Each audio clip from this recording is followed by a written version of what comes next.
Welcome to CRB9. Kakinada జిల్లా ప్రత్తిపాడు నియోజకవర్గం ప్రత్తిపాడులో జరిగిన వైద్య ఉద్యోగి ఇంట్లో అపహరణకు గురైన నగదు రికవరీ. పెద్దాపురం డీఎస్పీ లతా కుమారి ఆధ్వర్యంలో ప్రత్తిపాడు సిఐ శేఖర్ బాబు, ఎస్ఐలు, పోలీసు సిబ్బంది సహకారంతో దొంగల్ని, సొత్తును పట్టుకున్నారు. ఈ సందర్భంగా విలేకరుల సమావేశంలో సిఐ శేఖర్ బాబు మాట్లాడుతూ, చెడు అలవాట్లకు బానిసలై దుర్వ్యసనాలకి పాల్పడినట్లు, దొంగతనానికి పాల్పడిన వారు బీటెక్ చదువుతూ 20 రాలు వయసుగల విద్యార్థులులై కావడం ఆశ్చర్యానికి గురిచేస్తుందని, ప్రధాన సూత్రధారి వైద్య ఉద్యోగి అన్న కొడుకని, 16.5 కాసుల బంగారం, 2.5 లక్షల నగదు రికవరీ చేసినట్లు తెలియజేశారు.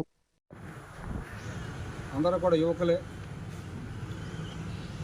ఎవరైతే ముచ్చుకర్ల అప్పలస్వామి అని ఫిర్యాదుదారు ఉన్నాడో అతని కుటుంబ సభ్యుడే ముచ్చుకర్ల ఛాయ్ చరణ్ అనేవాడు దీనందరికీ సూత్రధారి.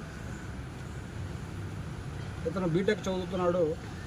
వ్యసనాలకు పాల్పడి అప్పుల పాలై అది తీరే దారి లేక వాటిని తీర్చుకోవాలనే దురుద్దేశంతో తన సొంత ఇంట్లోనే ఈ యొక్క దొంగతనానికి పాల్పడ్డాడు. దానికి అతని చిన్ననాటి స్నేహితులైన ప్రతిపాడు గ్రామస్తుడు అలుగుల అజయ్ వెంకటేష్, అతని స్నేహితులైన కాకినాడ వాస్తవ్యులు బలసాడి ధనుష్, పంతాడి సత్యసాయి అనే వాళ్ళక సహాయం తీసుకోవడం జరిగింది. ఈ యొక్క ఇంటిలో ఎప్పుడు ఎవరు బయటికి వెళ్తారు, తాళాలు ఎక్కడ ఉంటాయని చెప్పేసి ఆనుపానం తెలిసిన వ్యక్తి కనుక ఇంటిలో ఎవరైనా సమయంలో 20వ తారీఖు మధ్యాహ్నం సుమారు 2:30 గంటలకు వాళ్ళని పిలిపించి నలుగురు కలిసి ఇంట్లోకి వెళ్ళి యాజిటీజ్గా తాళాలు తీసి దొంగతనం చేసి బంగారపు వస్తువులను, నగదులను దొంగిలించుకుపోయి ఇవి వాళ్ళ దగ్గర ఉంటే కనుక ఈ ఛాయ్ శరణ్ యొక్క మరొక స్నేహితుడైన బన్నీ అనే గణేశ్వర్కి ఇచ్చి కొంత 2-3 రోజులు దాయించడం జరిగింది. అలా ఈ కేసుని టెక్నికల్గా అన్ని కోణాల్లో దర్యాప్తు చేసి ఈ కేసును శోధించి ఇందులో నేరాలకు పాల్పడిన వారిని, సహకరించిన వారిని కూడా అదుపులో తీసుకుని 2,50,000 రూపాయలు నగదు, అదేవిధంగా 16 కాసుల బంగారాన్ని కూడా రికవరీ చేసి ఈరోజు ప్రెస్ మీట్ పెట్టడం జరిగింది. అయితే ఈ ప్రెస్ మీట్ ముఖంగా తల్లిదండ్రులందరికీ కూడా నా విజ్ఞప్తి ఏంటంటే, ముఖ్యంగా యువకులు, చదువుకునే పిల్లలు ఇంట్లో ఉన్నప్పుడు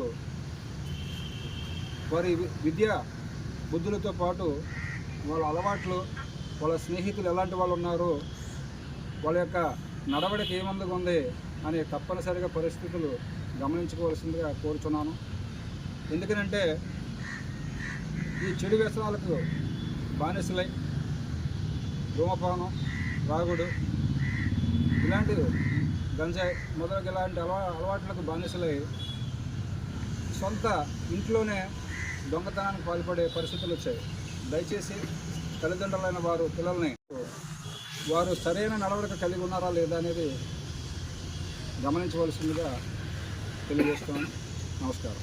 ఇప్పుడు ప్రత్యేకంగా అంటే రాత్రులు కూడా గస్తీ అనేది కొత్త ఎస్పీ గారు వచ్చిన తర్వాత మోర్ దెన్ 3 times పెంచడం జరిగింది మన సర్కిల్లో. కొద్దిగా సిబ్బంది కొరత వల్ల ఇంతకుముందు తగ్గించినప్పటికీ కూడా ఈ మధ్యకాలంలో కొత్త ఎస్పీ గారు వచ్చిన తర్వాత రాత్రి గస్తీ అనేది పెంచి దగ్గరగా ప్రతి పోలీస్ స్టేషన్లో 2 బీట్లు నైట్ రౌండ్స్, అదేవిధంగా సర్కిల్ మొత్తం మీద ఒక సర్కిల్ ఎస్ఐ గారు నైట్ రౌండ్స్ తిరిగి ఎస్పెషల్లీ ఈ దొంగతనాలను అరికట్టడానికి చర్యలో భాగంగా తీసుకోవడం జరిగింది.